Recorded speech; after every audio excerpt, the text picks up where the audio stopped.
Starting the second aspect, یہ ہو گیا پہلا اسپیکٹ۔ پہلا اسپیکٹ کیا تھا ابن قیم کے مطابق کہ صبر چاہیے اللہ کی عبادت میں اور اللہ کے احکامات بجا لانے میں، اور احکامات میں نہی عن المنکر اور امر بالمعروف بھی ہے، تو ان سارے کاموں میں صبر درکار ہے۔ Number 2، regarding the second aspect of patient, it is to be diligent in avoiding sins and acts of disobedience. اس کے بارے میں آپ کو آیت سناتا ہوں سورہ الاحقاف کی۔ So be patient as were those of determination among the messengers and do not be impatient for them۔ اللہ صحابہ کو، انبیاء کو یہ میسیج دے رہے ہیں، نبی صلی اللہ علیہ وسلم کو میسیج دے رہے ہیں کہ آپ بھی صبر کیجئے، جس طرح کے وہ انبیاء تھے جن کی اسٹرانگ ڈٹرمینیشن تھی، انہوں نے صبر کر کے دکھایا تھا، اور بے صبرے نہ ہوں ان کے لیے۔ بے صبری سے یہاں پہ مراد ہے کہ یعنی یہ ہوتا ہے نا کبھی کبھی کہ جلدی دین کی طرف آ جائیں، یہ چھوڑ دیں یہ چیز، یہ کیوں نہیں، انہیں سمجھ کیوں نہیں لگ رہی۔ تو اس کا یہ مطلب نہیں کہ اللہ کے نبی کو کہا جا رہا ہے بے صبری، یہ صحابہ کو میسیج ہے، ہمیں میسیج ہے اللہ کے نبی کے تھرو کہ بے صبرے نہ ہو۔ Every one has their time, آپ کا کام ہے میسیج دینا بس، باقی اللہ پہ چھوڑ دو، انشاءاللہ اللہ تعالیٰ ان کے حالات بہتر کریں گے۔ It will be on the day they see that which they are promised as though they had not remained in the world but an hour of a day. جب وہ دیکھیں گے روز قیامت اپنے اعمال کو یا اس سارے میدان کو، تو پھر انہیں کافی حقیقتوں کا پتہ لگے گا۔ یہ ظاہر ہے ایک ریگریٹ بھی ہوگا کہ اللہ تعالیٰ کہیں گے اس چیز کے بارے میں تمہیں نوٹیفائی کیا گیا تھا لیکن اس کے باوجود ڈس اوبیڈینس تھی تمہاری۔ تو یہ کون سا صبر ہے کہ گناہوں کے حوالے سے اور اپنی خواہشات نفس کے حوالے سے صبر کرنا۔ جیسے یوسف علیہ السلام کو اللہ نے ٹیسٹ کیا، اور یوسف علیہ السلام had every opportunity to commit sin, خوبصورت بھی تھے، مشہور بھی تھے، ایلیٹ کلاس کے، وہ اب آلموسٹ بیٹے بن چکے تھے، ٹھیک ہے نا، آئے تو ایز اے غلام تھے لیکن عزیز مصر نے بیٹا ہی بنا لیا تھا آلموسٹ، اور ان کا راز چھپ بھی جانا تھا، جو عورت انہیں دعوت گناہ دے رہی تھی اس نے بھی چھپا لینا تھا، ٹھیک ہے نا، کسی کو پتہ بھی نہیں لگنا تھا۔ تو اس سے زیادہ اور کیا اپرچونٹی ہو سکتی ہے گناہ کرنے کی ایک شخص کے پاس؟ لیکن اس موقع پہ، اس پیک مومنٹ میں آپ دیکھیں یوسف علیہ السلام نے اللہ تعالیٰ سے مدد طلب کی۔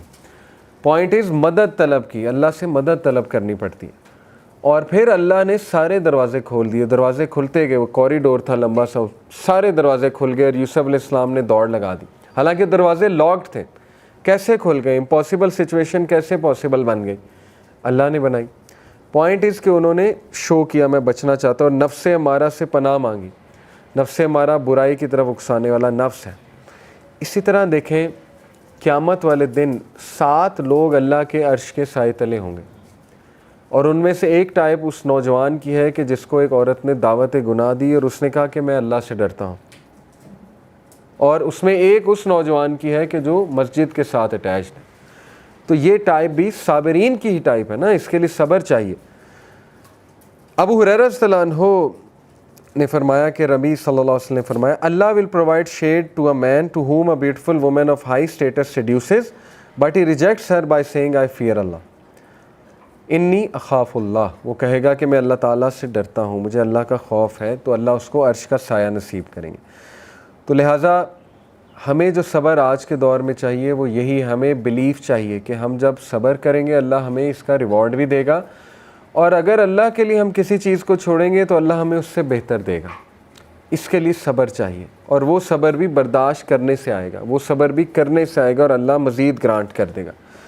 تیسری جو ٹائپ ہے، third aspect of patience, it is to be content with the decree of Allah at the time of calamity. یہ لقمان علیہ السلام نے اپنے بیٹے کو کہا تھا نا، سورہ لقمان کی آیت نمبر 17 ہے، یا بنی اقم الصلاۃ وامر بالمعروف وانہی عن المنکر واصبر علی ما اصابک ان ذلک من عزم الامور۔ اے میرے بچے نماز قائم کر۔ اب یہ سارے صبر کے کام ہیں، نیکی کا حکم دے، برائی سے روک، and be patient over what befalls you, صبر کر، جو بھی علی ما اصابک، جو بھی مصیبت تجھ پہ آ جاتی صبر کر۔ تو ثابت ہوا کہ مصیبت آنے پہ صبر ہوتا ہے، اس وقت صبر ہوتا ہے، اس وقت جو ہے وہ آپ کی پرسنالٹی پتہ لگتی ہے، آپ کا ایمان ٹیسٹ ہوتا ہے کہ اس وقت اس نے کیا کیا تھا، ٹھیک ہے۔ ویریلی ان ذالک من عزم الامور، بے شک یہ امور بہت عظیم ہے، اسٹرانگ ڈٹرمینیشن مانگتے ہیں، ہر کوئی نہیں کرتا، لیکن جو کرتا ہے وہ بہت ہی عظیم انسان ہے۔ اسی طرح میں نے آپ کو پورا بتایا کہ اللہ کے نبی صلی اللہ علیہ وسلم نے ایک عورت کو کہا کہ صبر کر، اللہ سے مدد طلب کر. اس نے کہا کہ آپ کو کیا پتہ. بہرحال پھر اس نے کہا میں معافی مانگتی ہوں، میں صبر کروں گی. تو اللہ کے نبی نے کہا کہ verily patience is at the first strike, انما الصبر عند الصدمۃ الاولی. صبر صدمے کے شروع میں ہوتا ہے، بس اسی کو صبر کہتے ہیں. بعد میں تو سب دیکھیں نا، 6 اسٹیجز آف گریف کیا ہیں سائیکالوجی میں. جب کوئی ایسا حادثہ ہو جائے، گریف آ جائے شدید آپ کو، پہلے کیا ہوتا ہے؟ شدید سیڈنس. اس کے بعد ہوتا ہے ڈینائل، انکار اس چیز کا. اس کے بعد ہے ڈپریشن. 6 اسٹیج ہوتی ہے ایکسیپٹنس. ایکسیپٹ کر لیتا ہے بندہ، کچھ ہو نہیں سکتا. ٹھیک ہے نا، نارملی ایسے ہی ہوتا ہے. کچھ لوگ ڈپریشن کی سٹیج میں بہت آگے چلے جاتے ہیں، لیکن یہ کہ نارملی ایکسیپٹ کر لیتا ہے بندہ. تو مومنٹ جو ہوتا ہے نا، میں سمجھتا ہوں کہ وہ گریف کی ان سٹیجز میں نا جلدی فوراً سے، میرا خیال مومنٹ جو ہے نا 10 منٹ بعد ایکسیپٹنس پہ آ جاتا ہے. 10 منٹ نہیں تو 1 دن 2 دن. نیچرل ہے کچھ لوگ کا لیٹ ہوتا ہوگا، لیکن میں سمجھتا ہوں کہ جس کا ایمان پختہ ہے، جس کو فلسفہ حیات بہت کلیئر ہے، جس کو علم ہے. یعقوب علیہ السلام نے کہا نا کہ مجھے اللہ کی طرف سے وہ علم ہے جو تمہیں نہیں ہے. تو علماء مفسرین لکھتے ہیں کہ ان کے علم نے انہیں بچایا تھا. نالج جو ہے یہ ایک بہت بڑا ویپن ہے آپ کو صابر بنانے میں، کیونکہ آپ کو اگر اللہ کی حکمتوں کے بارے میں کچھ نالج ہے یا اللہ کے ایٹریبیوٹس کے بارے میں کچھ نالج ہے، آپ صابر بن جائیں گے. لیکن اگر آپ کا نالج کم ہے تو آپ بے صبرے ہی رہیں گے. اس لیے نالج بھی حاصل کرتے رہیں. ٹھیک ہے نا، اس کے حوالے سے. بہرحال Suhaib reported the messenger of Allah sallallahu alaihi wasallam said, wondrous is the affair of the believer, for there is good for him in every matter. And this is not the case with anyone except the believer. If he is happy, then he thanks Allah, and thus there is good for him. If he is harmed, then he shows patience, and thus there is good for him.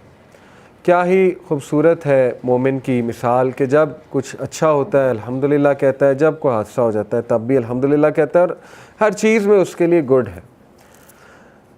The perfection of these 3 aspects together is called beautiful patience. فصبر جمیل. یہ تینوں جب صبر آپ میں ہوں گے، اللہ کی عبادت کرنے کے حوالے سے، اس کے احکامات بجا لانے کے حوالے سے، گناہوں کے حوالے سے اور لوگوں کے رویوں کے حوالے سے، اور تیسرا یہ کہ اللہ کی طرف سے کوئی حادثہ آ گیا، کوئی کلیمٹی آ گئی، بیماری آ گئی، تو اس پر صبر. تو یہ ہے فصبر جمیل. سو اللہ نے کہا فَاصْبِرْ صَبْرًا جَمِيلًا، سورہ Maarij verse number 4. So be patient with beautiful patience. صبر کر بہت ہی جمیل صبر کے ساتھ، بیوٹیفل پیشنس کے ساتھ.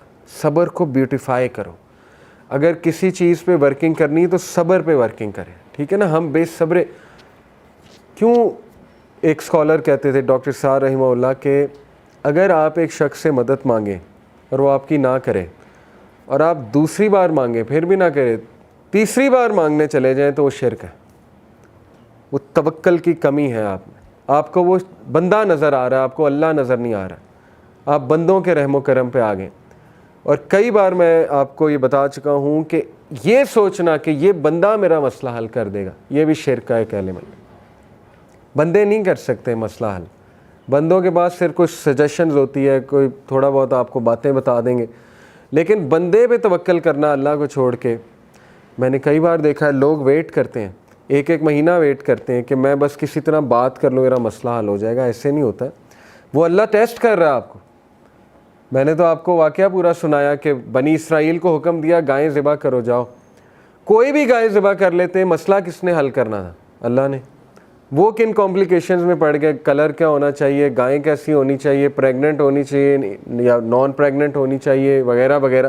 اللہ نے کہا ٹھیک ہے پھر اب میں اور مشکل بناتا ہوں ان کے لیے، اور وہ اتنا مشکل ہو گیا پھر کہاں سے لائے وہ.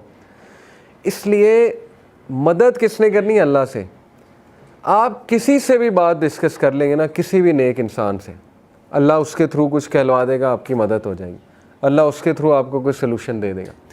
لیکن ہماری ظاہر ہے ہماری کمزوری ہے یہ کہ ہم یہ سمجھتے ہیں کہ فلانا جو ہے وہ ہمارا مسئلہ حل کر دے گا، کیونکہ ہمیں وہ بندہ نظر آ رہا ہے، ہمیں اللہ کی قدرت نہیں نظر آ رہی، ہمیں اللہ نہیں نظر آ رہا. اینی تو یہ بھی بہت ضروری ہے کہ آپ مشورہ کر سکتے ہیں، بالکل کر سکتے ہیں ایکسپرٹ سے، لیکن یہ کہ اس پہ توکل نہ کر لیں، اس ایکسپرٹ پہ توکل نہ کر لیں کہ یہی میرا مسئلہ جو ہے وہ حل کرے گا. ٹھیک ہے جی. اسی طرح اللہ سبحانہ و تعالیٰ نے صبر کو لیڈرشپ کا ایک ایٹریبیوٹ قرار دیا ہے. اگر آپ نے لیڈر بننا آپ کو صابر بننا پڑے گا, ورنہ آپ لیڈرشپ نہیں سنبھال سکتے, کسی بھی چیز کی آپ لیڈرشپ نہیں سنبھال سکتے. وَجَعَلْنَا مِنْهُمْ أَئِمَّةً يَهْدُونَ بِأَمْرِنَا لَمَّا صَبَرُوا وَكَانُوا بِآيَاتِنَا يُوقِنُونَ. We made from them among leaders guiding by our command when they were patient and when they were certain of our verses. اللہ تعالیٰ سورہ سجدہ کی آیت ہے, اللہ ایک قوم کے بارے میں کہہ رہا ہے کہ ہم نے پھر ان میں سے لیڈرز پیدا کیے جو کہ ہمارے حکم کے مطابق کرتے تھے سارے کام. کب؟ لما صبروا, جب انہوں نے صبر کیا, صبر سے لیڈرشپ ملی انہیں. وَكَانُوا بِآيَاتِنَا يُوقِنُونَ, اور وہ ہماری آیات کے بارے میں یقین کیے ہوئے تھے. They were absolutely certain of our verses. یقین تھا ان کے پاس. تو یقین اور صبر یہ لیڈرشپ کی کوالٹیز ہیں. اسی لیے ابن تیمیہ رحمہ اللہ نے کہا نا, with patience and certainty of faith one can achieve leadership in religion. Patient سے اور یقین سے انسان کو لیڈرشپ دیتا ہے اللہ تعالیٰ ریلیجن میں. Most importantly, practicing patience in all of these aspects is the only way we can complete our faith and guarantee protection for ourselves from loss in this life and the hereafter. اور سچ بات یہی ہے کہ صبر کے علاوہ کیا بھی کیا جا سکتا ہے. وہی بات ہے نا, ایکسیپٹنس. 6 stage آف گریف کیا ہے؟ ایکسیپٹنس. یا ایکسیپٹ کر لیں یا پھر اللہ معاف کرے جنگ لے لیں, اللہ سے جنگ مول لے لیں. ٹھیک ہے نا, جیسے ایک بچہ تھا, اس کے فادر کی ڈیتھ ہو گئی برین ہیمریج سے, بڑا ہیپی فیملی تھی, میرے سینئر کا بھائی تھا چھوٹا, وہ ہضم ہی نہیں کر پایا, یقین ہی نہیں آیا اسے, یقین ہی نہیں آیا. بہرحال نہیں ایکسیپٹ کر رہا تھا اور کافی زیادہ ناشکری کے الفاظ, ظاہر ہے بہت بڑا غم تھا. میں نے اسے پھر یہی سمجھایا, میں نے کہا دیکھو یا تو صبر کر لو, صبر کرو گے انشاءاللہ تمہارے والد کو بھی صدقہ جاریہ ہوگا, تم نیک اولاد ہو. صبر کرنے والے نیک اولاد ہوتے ہیں, والد کو بھی قبر میں سکون ملے گا اور قیامت والے دن مل لینا تم نے ان سے. ٹھیک ہے نا, جنت میں تو تم نے اکٹھے ہونا ہی ہے ان کے ساتھ. دوسرا یہ کہ اللہ سے جنگ مول لے لو, نہ ایکسیپٹ کرو اسے. ٹھیک ہے نا, نمازیں چھوڑ دو, سب کچھ چھوڑ دو, اس کا تمہارے والد کو بھی کوئی فائدہ نہیں ہوگا, اور کل کو اللہ معاف کرے پتہ نہیں ان سے وہاں ملاقات ہوگی یا نہیں ہوگی. تو اٹ ورکڈ, یہ بات اسے سمجھ میں آ گئی. تو ایکسیپٹنس اچھی بات ہے. انسان جو ہے وہ اپنی نہ صحت برباد کرے, نہ ہی اپنے آپ کو اتنا کوسے, نہ ہی اللہ تعالیٰ سے ناراضگی شو کرے.